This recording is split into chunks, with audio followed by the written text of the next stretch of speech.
Sri Lanka ve prathama warata SLT 4G within then Pure TV naramanna ඉදිරියටම ගෙන යන SLT 4G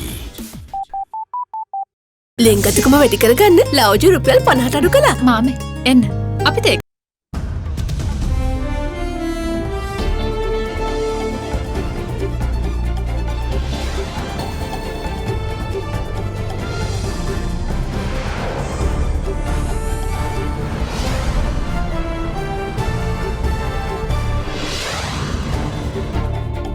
Tonight, one shy of 50.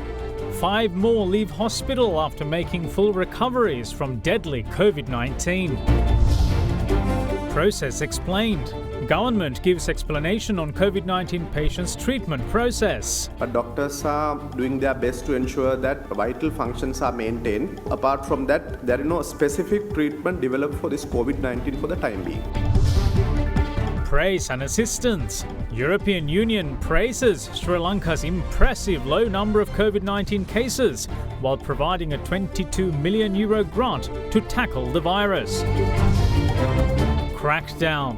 Police to send curfew violators for a mandatory 14-day quarantine. All that and much more coming up on First at 9. This Thursday, the 9th of April, 2020. SMS කර රුපියල් මිලියන 3ක මුල්තැන්ගේ උපකරණ දිනාගෙන අවුරුද්දෙම කුස්සිය time save කරගන්න. From AdaDerana, this is AdaDerana First at 9. Live from Studio 24 in Colombo. Good evening and welcome to First at 9. I'm Dhammike Kanayaka. Now, 5 COVID-19 patients walked out of hospitals today after making full recoveries from the deadly virus. It places Sri Lanka's recoveries one shy of 50. But there were also fresh cases today, which include a woman from the area of Beruwala, which is designated as a high-risk zone. In the meantime, steps were taken to isolate more villagers due to possible contacts with COVID-19 infected patients. Another woman infected with COVID-19 was detected from the Beruwala area today. According to the Ministry of Health, her husband was an arrival from Indonesia. With fresh cases being detected, health authorities placed the number of COVID-19 infections in the country to date at 190. Among them are 134 active cases and 49 complete recoveries. 242 people are admitted to hospitals over developing symptoms suspected as COVID-19. Meanwhile, with the detection of a COVID-19 patient in the Suduvella area in Jayala, 28 people who came into close contact with him were made to self-quarantine by public health inspectors in Jayala. Due to the group of 29 frequenting the village evading the quarantine process, they were taken into custody of the Army intelligence officers. They underwent a PCR test at the St. Mary's Church premises in Suduvella, following which the group of 28 was taken to the Navy quarantine facility at Oluville. In the meantime, the security forces took measures to isolate the 19th section of the Akkarepattu area today, following the detection of a COVID-19 infected. Accordingly, 6 roads which provide access to the area are now completely shut.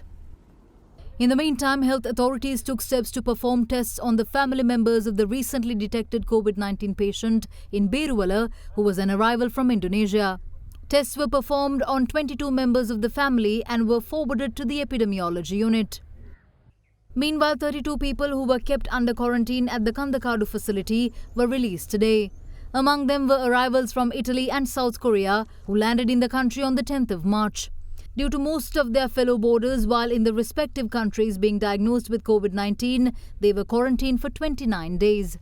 අකුරැස්ස ප්‍රදේශෙනුත් ආසාදිතයෙක් ඇසුරු කළ පුද්ගලයන් 17 දෙනෙකු නිරෝධායන කටයුතු සඳහා දියතලා වෙත වුණ රැගෙන යනු ලැබුවා. ඒ අතර මීට දින දෙකකට ප්‍රථමදී පුත්තලම් ප්‍රදේශයෙන් යම්කිසි ආසාදිත පුද්ගලයෙකු සොයාගන්න ලැබුවා. ගිය මාස 18 වන දින මන්නාරම දිස්ත්‍රික්කයේ තාරාවිකුලම් කියන ග්‍රාමයේ අවමංගල්‍ය උත්සවයකට සහභාගී වෙලා තියෙනවා. එපමණක් නොවේ ඒ අවමංගල්‍ය උත්සවයට සහභාගී වෙන අතරේ විශාල ප්‍රමාණයක් ඔව් මුණ ගැසිලා තියෙනවා. ඊට අමතරව නිවාස කීපයකටත් ගමන් කරලා තිබෙනවා. ඉතින් ඒ හින්දා මේ ග්‍රාමයේ ඉන්න අයවලුන් යම්කිසි අවධානයකට ලක්වීමට හැකියාවක් තිබෙන බැවින් මේ ග්‍රාමයේ මේ වන විට පවුල් 900කට අධික සංඛ්‍යාවක් ජීවත් වෙනවා. සමාජිකයන් 4600කට අධික සංඛ්‍යාවක් ජීවත් වෙනු ලබනවා. එම නිසාම රජයේ විසින් මේ තාරාවිකුලම් කියන නම ගම්මානය හුදකලා ග්‍රාමයක් හැටියට ඊයේ සවස් භාගයේදී නම් කරනු ලැබුවා. ඒ නිසා මේ ග්‍රාමයත් ඇතුළුව ග්‍රාම 3ක් තවදුරටත් හුදකලා නගරයන් වශයෙන් අපි පවත්වාගෙන යනවා.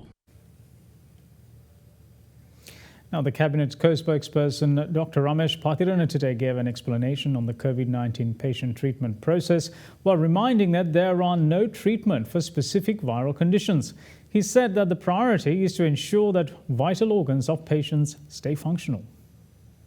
But there are no specific treatment as such for the viral conditions, including dengue virus, as you know. But doctors are doing their best to ensure that vital functions are maintained, their fluid balance is maintained, and they look after specifically the functions of lung and also kidneys and the heart functions. So they are providing that support service. And also we know, as a matter of fact, more than 80% of the patients, those who suffer from COVID-19, they go through a mild illness. Another 15% can develop pneumonia. Certain times we call it, because of the lower immunity, patients can develop superadded bacterial infections. In such circumstances, doctors will provide antibiotic treatment as it's necessary. And also other patients might need support of the ventilators. So apart from that, there is no specific treatment developed for this COVID-19 for the time being. As you know, the virus gets into your body through mouth and nasal cavity, and then they get into the throat, and then subsequently through the bronchioles, they go to the lungs. So it's lung fibrosis, the one which causes death most of the time. In the meantime, final rites of the 7th person to succumb to COVID-19 in Sri Lanka was performed as he was cremated at the Kotikawata cemetery today. According to police, he had disregarded instructions by health authorities on a number of occasions. In doing so, he had visited medical centres for treatment while meeting up with people for business purposes, even putting their lives at risk. Now, the victim had done all of this while showing symptoms of the deadly virus. The remains of the 7th COVID-19 victim in Sri Lanka was disposed by way of cremation at the Kotikawata cemetery this morning amidst heavy police security. He succumbed to the virus while being treated at the IDH.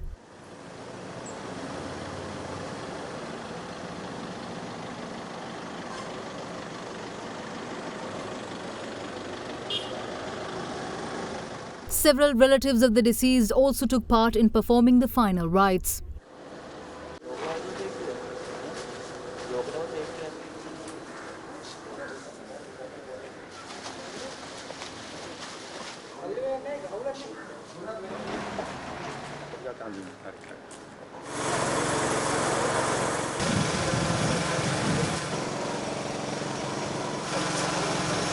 The deceased was a 48-year-old gem businessman and a resident of Piris Road in Mount Lavinia. He had arrived in the country from Germany on the 11th of March along with a friend. Suffering from fever by the time of landing, he was driven from the airport by his son. With his friend being diagnosed with COVID-19, health authorities had requested him to get himself admitted to a hospital. Also suffering from high blood pressure, he refused to pay heed to instructions by health authorities and instead received treatment from the family doctor who also resides along the Piris Road. With health deteriorating, he had also visited 2 more private medical centres located in Boralla and Kolpiti, putting the lives of more people in danger. Health officials revealed that efforts to direct him to a hospital by medical officers proved futile due to him refusing to admit himself. Tracing his move, intelligence officers and STF personnel found out that he had admitted himself to the Colombo South Teaching Hospital without informing authorities of his COVID-19 symptoms. After testing positive for the virus, he was transferred to the Infectious Diseases Hospital on the 14th of March. Before being admitted to the hospital, however, he had visited a fellow businessman in Ratnapura on the 12th of March for business purposes. The businessman in Ratnapura too was admitted to the IDH after developing symptoms similar to that of COVID-19. The spread didn't stop there, as his mother, wife and the 2 children too contracted the virus. In such a backdrop, police took measures to completely ban movement in the Ratnapura and Palmadulla police areas due to these COVID-19 patients having close contacts with the people residing in these areas. Accordingly, 67 persons from the Ratnapura and Palmadulla police areas were taken to the Diyatalava quarantine centre this morning. Now, the European Union is providing a grant of €22 million to support Sri Lanka's COVID-19 response. In a statement, the EU said that the money will go to several sectors, which are health, agriculture and tourism, which it had targeted. In a statement, the European Union said that it and its member states are working with partners around the world to tackle the outbreak of the coronavirus pandemic and mitigate the effects of the crisis. Sri Lanka's very low number of confirmed cases of COVID-19 so far also came under praise, as the bloc called it impressive. It went on to say that to support Sri Lankan efforts further, the European Union is targeting 3 sectors, namely health, agriculture and tourism, with its €22 million grant. For health, the EU will be providing €2 million for equipment and medical supplies to be procured by the World Health Organization and to strengthen laboratory networks in the country. Sri Lanka's agricultural sector, meanwhile, will benefit from €16.5 million funding.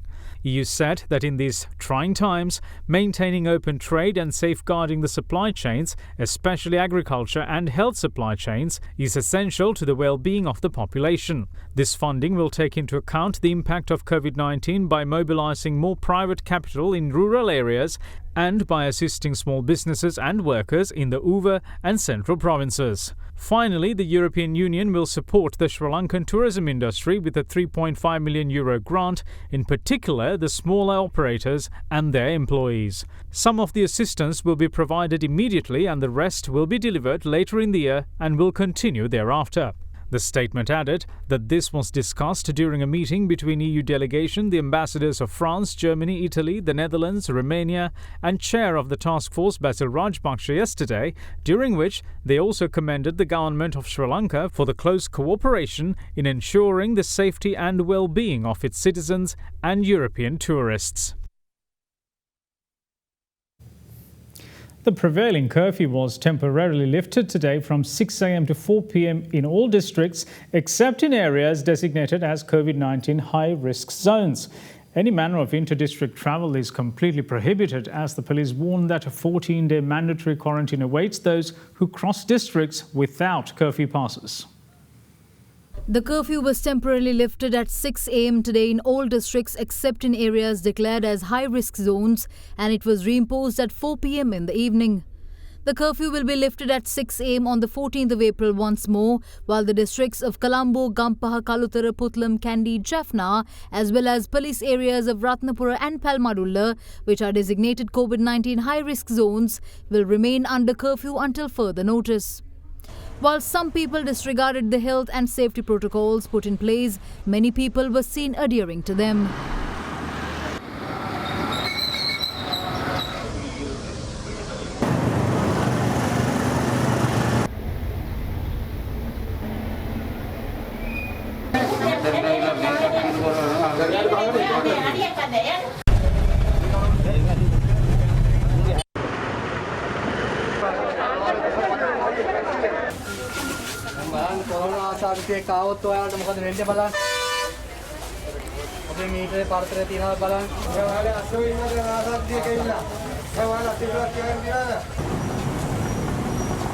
Despite the curfew being lifted in some areas of the country, shops in Bandaravilla remained closed, inconveniencing the people.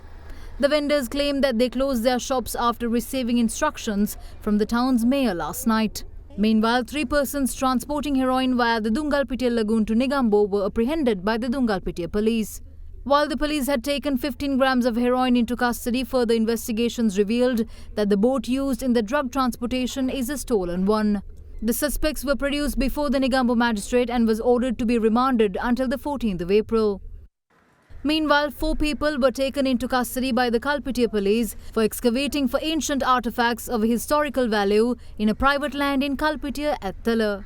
The police also seized a lorry transporting used equipment with the use of an expired essential services pass. In Kandy, despite the steps taken by police to remove people who are frequenting the city, which has been designated as a high-risk zone, some shops continued to stay opened. Meanwhile, there have been numerous arrests yet again over curfew violations from 6 a.m. to 12 p.m. today.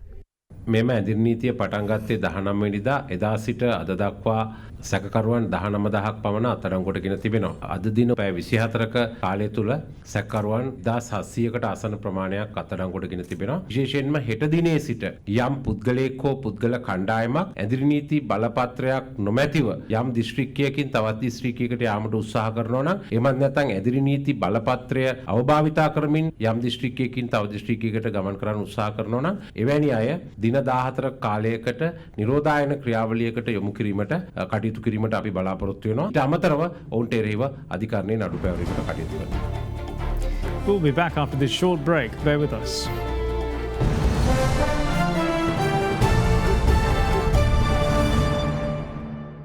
Corona වෛරසය පැතිරීම වළක්වන්න සබන් යොදා දෑත් සෝදන්න.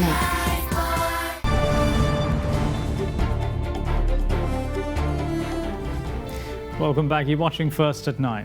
Now, essential services continue to be in operation island-wide, with the government planning to introduce more relief measures to the people.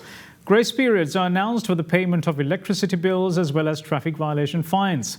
What's more, the government has also decided to consider the 5,000 rupee loan given to Samurdhi beneficiaries as an allowance, ridding the people of the burden of repayment during this difficult time. Following the decision of the Presidential Task Force on Essential Services, both state and private sector pharmacies island-wide were open to consumers during the day.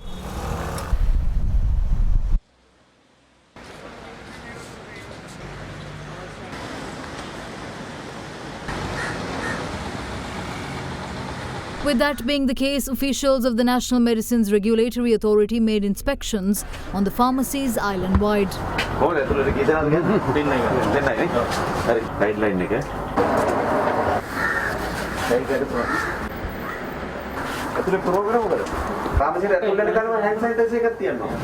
At a time when the curfew is imposed indefinitely in the district of Kandy, residents of 8 villages belonging to Duluva Divisional Secretariat protested against the inconvenience they are faced with owing to being deprived of essential food items. They added that their struggle for essential food was made more difficult due to the disorderly distribution of concessions provided by the government. A situation of unrest erupted with the arrival of public health inspectors. Arriving at the scene, Peradeniya police officers advised the public that staging protests during curfew hours is a punishable offence, following which the protesters dispersed.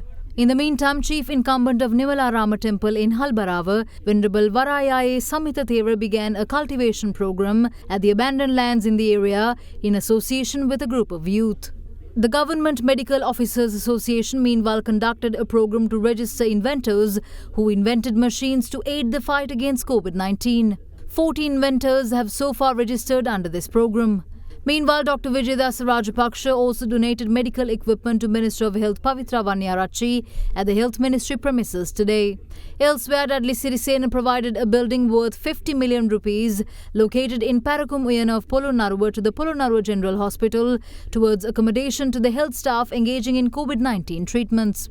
In the meantime, more donations were received by the COVID-19 Healthcare and Social Security Fund formed by President Gotabaya Rajapaksa. Unilever Sri Lanka donated 10 million rupees to the fund yesterday, while Nature Beauty Creations also pledged 5 million rupees. A retired principal and a businessman residing in Valasmulla also donated 5 million rupees to the fund. In a separated development, Minister of Health Pavitra Vanniyarachchi stated that the loan of rupees 5,000 provided to Samurdhi beneficiaries will not be recharged. Samurdhi ව්‍යාපාරය සමග සැබැඳි පවුල් 20 ලක්ෂයකට රුපියල් 10,000 බැගින් රුපියල් මිලියන 20,000ක් පොලි රහිත ණයක් විදිහට ලබා දීමට සමෘද්ධි ව්‍යාපාරයේ කටයුතු කළා. ඒ අනුව එම පවුල් වලට රුපියල් 5,000ක් මුල් වටයේදී පොලි රහිත ණයක් ලෙස ලබා දුන්නා. නමුත් අතිගරු ජනාධිපතිතුමාගේ විසින් පත් කරලා තියෙන කාර්යසාධක බලකාය බැසිල් රාජපක්ෂ මැතිතුමා නායකත්වයේ ලබා දෙන එම කාර්යසාධක බලකාය තීන්දුවක් ගෙන තිබෙනවා. සමෘද්ධි ලාභීන්ට ලබා දුන් රුපියල් 5,000 ණය මුදල ඔවුන්ට ආධාරයක් වශයෙන් ලබා දීමට. එනිසා මෙතෙක් සමුද්‍රි ව්‍යාපාරයේ මේ COVID-19 රෝගය වැළැක්වීම සඳහා රජය ගෙන යන වැඩපිළිවෙල අතරතුරදී මේ කාලයේදී ලබා දුන්න ඒ රුපියල් 5000 ණය මුදල මින් ඉදිරියට රජය විසින් එය ලබා දෙන ආධාරයක් බවට පරිවර්තනය වෙනවා. එනිසා ඔවුන්ට එය ණයක් විදිහට ගෙවීමට සිදුවන්නේ නැහැ. In another development, the Attorney General has issued a guideline to the Acting Inspector General of Police to grant bail to inmates convicted for minor drug offences in order to minimize overcrowding at prisons due to the spread of COVID-19. In the power sector, Ministry of Power and Energy stated that a grace period of 3 weeks until the 30th of April will be provided to the consumers who are unable to settle their electricity bills due to the situation prevailing in the country. It also assured consumers that there won't be any power interruptions during this grace period. Meanwhile, the Postal Department has decided to grant a grace period for the payment of fines relating to traffic violations. This applies to fines issued by the police since the 1st of March. The fines will be payable after post officers and sub-post officers resume functions. Accordingly, the extra charges that would normally be levied after exceeding 14 days will be overlooked during the grace period. The government today insisted that those who did not benefit from the relief measures introduced by the government, such as moratoriums on loan payments, will be provided with them next month. Meanwhile, addressing the media on cabinet decisions, Cabinet co-spokesperson Dr. Ramesh Pathirana gave more insight on relief measures implemented by the government towards the well-being of the public during this time of crisis. රාජ්‍ය සේවකයන්ගේ වැටුප් සහ විශ්‍රාම වැටුප් ඇතුළුව මේ රටේ අපහසුතාවට පත්වෙච්ච ජන කණ්ඩායම් වෙනුවෙන් ලබා දුන්නු සහන දැනටමත් ලබා දීමට කටයුතු සිදු කොට තිබෙනවා. ඒ යටතේදී සමෘද්ධි ප්‍රතිලාභී පවුල් ලක්ෂ 18කටත් පොරොත්තු ලේඛන ගතව සිටි තවත් පවුල් ලක්ෂ 6කටත් රජය මගින් ලබා දුන් ණය ආධාර වැඩසටහන දැනටමත් ක්‍රියාත්මක වෙලා තිබෙනවා. ඊට අමතරව වැඩිහිටි දීමනාලාභී පවුල් ලක්ෂ 6කටත් ආබාධිත දීමනාලාභී පවුල් වල 1,20,000කටත් ගොවිසා දීවර රක්ෂණ ක්‍රම යටතේ 1,60,000කටත් වකුගඩු රෝගී පිරිස් 40,000ක් ඇතුළුව සමස්තයක් හැටියට ලක්ෂ 54ක පවුල් ප්‍රමාණයකට රජය මගින් සිංහල අවුරුද්දට පෙර ආතුව ලබා දිය යුතු විශ්‍රාම වැටුප් රාජ්‍ය සේවක වැටුප් වගේම අනෙකුත් ආධාර ලබා දීලා තිබෙනවා. මෙම පවුල් ලක්ෂ 54ට අමතරව වර්තමාන තත්ත්වය හමුවේ අපහසුතාවයට පත්වේ සිටින ස්වයං රැකියා ඇතුළු විවිධ කටයුතු වලින් ජීවිකාව කරගෙන ගියපු තවත් පවුල් ලක්ෂ ගණනක් පිළිබඳව රජය අවධානය යොමු කරලා තිබෙනවා. ඒ සම්බන්ධයෙන් මෙම දිනවල අදාළ ලැයිස්තු සකස් වෙමින් පවතිනවා. අවම වශයෙන් පවුල් ලක්ෂ 10ක් ආවරණය වී එම ක්‍රමවේදයේ යටතේ රුපියල් 5000ක මුදලක් එම පවුල් වෙනුවෙනුත් ලබා දීමටත් රජයේ මේ වන විට කටයුතු සිදු කරමින් පවතිනවා. ලෝක තත්ත්වයක් හැටියට මෙම අවදානම සලකා බැලීමේදී දැනට රාජ්‍ය නිලධාරීන් ශිෂ්‍යයන් කිහිප දෙනෙක් ඇතුළු ලෝකයේ විවිධ ගුවන් තොටුපළවල දැනට සිරවී සිටින 33 දෙනෙකුට ලංකාවට පැමිණීම සඳහා අවසර ලබා දෙනවා. ඒ වගේම එම පිරිස ලංකාවට පැමිණි පසු දින 21ක නිරෝධායනයකට ලක් කරන්නටත් රජය තීන්දුව කොට තිබෙනවා. දැනට බැංකු සහ මුල්‍ය ආයතන වලින් ණය මුදල් අය කර ගැනීම සිදු වෙනවා. මුල්‍ය ආයතන වලින් ලිඛිත ඉල්ලීමක් ඉල්ලනවා මෙම ණයගත් පුද්ගලයන්ගේ. මේකට පොදු නිර්ණායකයක් ගේන්න බෑද මෙම කාල සීමාවට මෙම ලිඛිත ඉල්ලීම නැතුව තාවකාලිකව අත්හිටවන්න හරි ගෙවන්න පුළුවන් අයට ගෙවාගෙන යන්න හැකියාව දෙන්න හරි. මේ සාහනය යටතේ නොගෙවා සිටියත් පසු දවසක ඔවුන්ට ඒ බරක් ලෙස තිබෙන නිසා පුළුවන්කමක් තියෙන සියලු දෙනා ගෙවිය යුතු අතර එසේ ගෙවන්න බැරි නොහැකි අය වෙනුවෙන් තමයි අප්‍රේල් මැයි මාසවල ණය වාරික ගෙවීම් ඒ වැටුපෙන් කපා හැරීම නොකරන ලෙසට රජය විධාන කරලා තියෙනවා. නමුත් සමහර ආයතන විසින් අප්‍රේල් මාසේ වැටුපෙනුත් කපලා. එහෙම කරලා තියෙනවා නම් අපි කැබිනට් මණ්ඩලයට දැනුම් දීලා ඒ වාසිය ඊළඟ මාසයට ලබා දෙන්න කටයුතු කරනවා. Minister Bandula Gunawardena also touched on utilizing PCR machines existing within the country's university system to battle the coronavirus pandemic. ජාතික විශ්වවිද්‍යාල පද්ධතිය සතුව PCR machine 51ක් සිටින අතර ස්වේච්ඡාවෙන් ඒ යන්ත්‍ර භාරව ක්‍රියා කරන විශ්වවිද්‍යාල මහාචාර්යවරු ආචාර්යවරු තාක්ෂණික නිලධාරීන් මේ සේවය ජාතිය වෙනුවෙන් සපයන්න එකඟතාවය පළ කරලා තියෙනවා. දැනටම ආරම්භ කරලා තියෙනවා. ශ්‍රී ජයවර්ධනපුර විශ්වවිද්‍යාලයේ මැෂින් 7ක් තියෙනවා. කාර්ය මණ්ඩලයේ 12 දෙනෙක් අඛණ්ඩව මේ සේවය ආරම්භයේ පටන්ම සෞඛ්‍ය අමාත්‍යාංශයට ලබා දීලා තියෙනවා. Now, Secretary to the President Dr. P.B. Jayasundara has sent a letter to Chairman of the Election Commission Mahinda Deshapriya in response to the letters sent by the Chairman of the Election Commission to the President with regard to the parliamentary election. The Chairman of the Election Commission had sent letters to the Secretary to the President under the title Parliamentary Election 2020 and date of summoning of the new Parliament dated 31st of March 2020 and 1st of April 2020. He had argued President Gotabaya Rajapaksa to consult the Supreme Court on issues overholding the general election. In his response, the Secretary to the President states that as per the advice by the President, it is not possible at this point of time to state that the election cannot be held on or before the 28th of May 2020.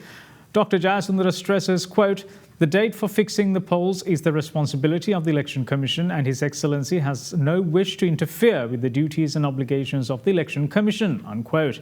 He further states that he instructed to inform the Election Commission that the question of reference to the Supreme Court in terms of Article 129 of the Constitution does not arise.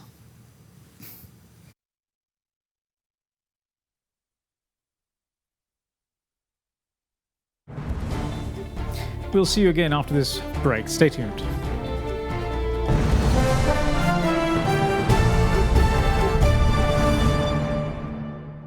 නිෂ්පාදිත දිනය කවදත් අලුත් වටවල තේ අරගන්න. වටවල තේ ශ්‍රී ලංකාවේ තේ එක.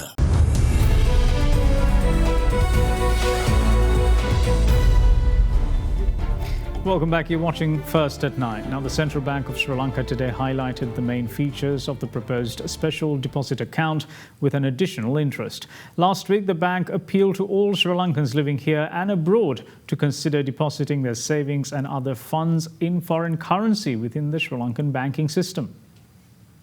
In outlining the main features of the proposed special deposit account, the Central Bank of Sri Lanka gives confirmation on those who are eligible for an account. It says that a Sri Lankan individual resident in or outside Sri Lanka, dual citizens, citizens of other states with Sri Lankan origin, a non-national resident in or outside Sri Lanka, funds, corporate bodies, associations, incorporated or registered outside Sri Lanka, and any other well-wisher qualify for a special deposit account.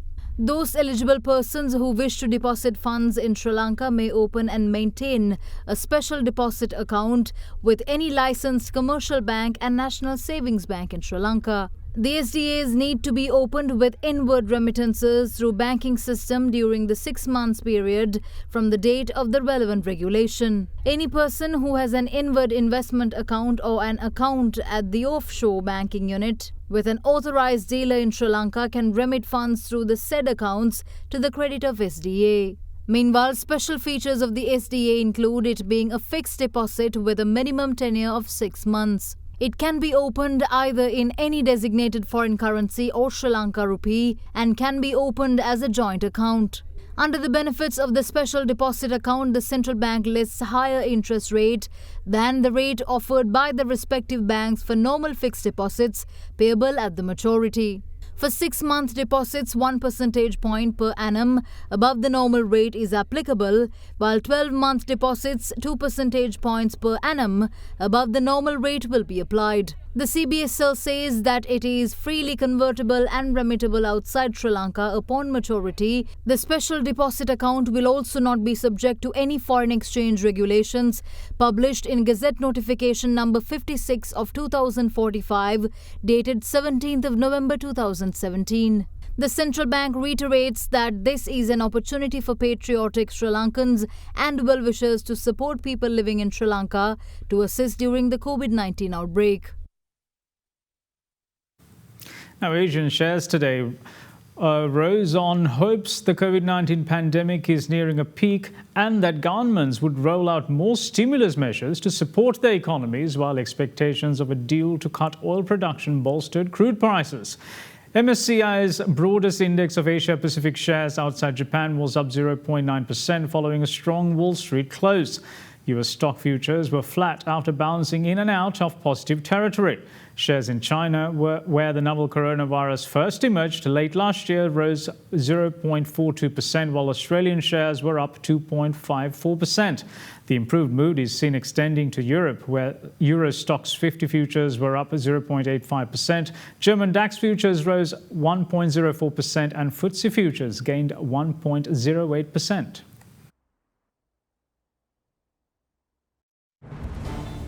And that's it from all of us here at First at 9. Thanks for watching. Bye-bye.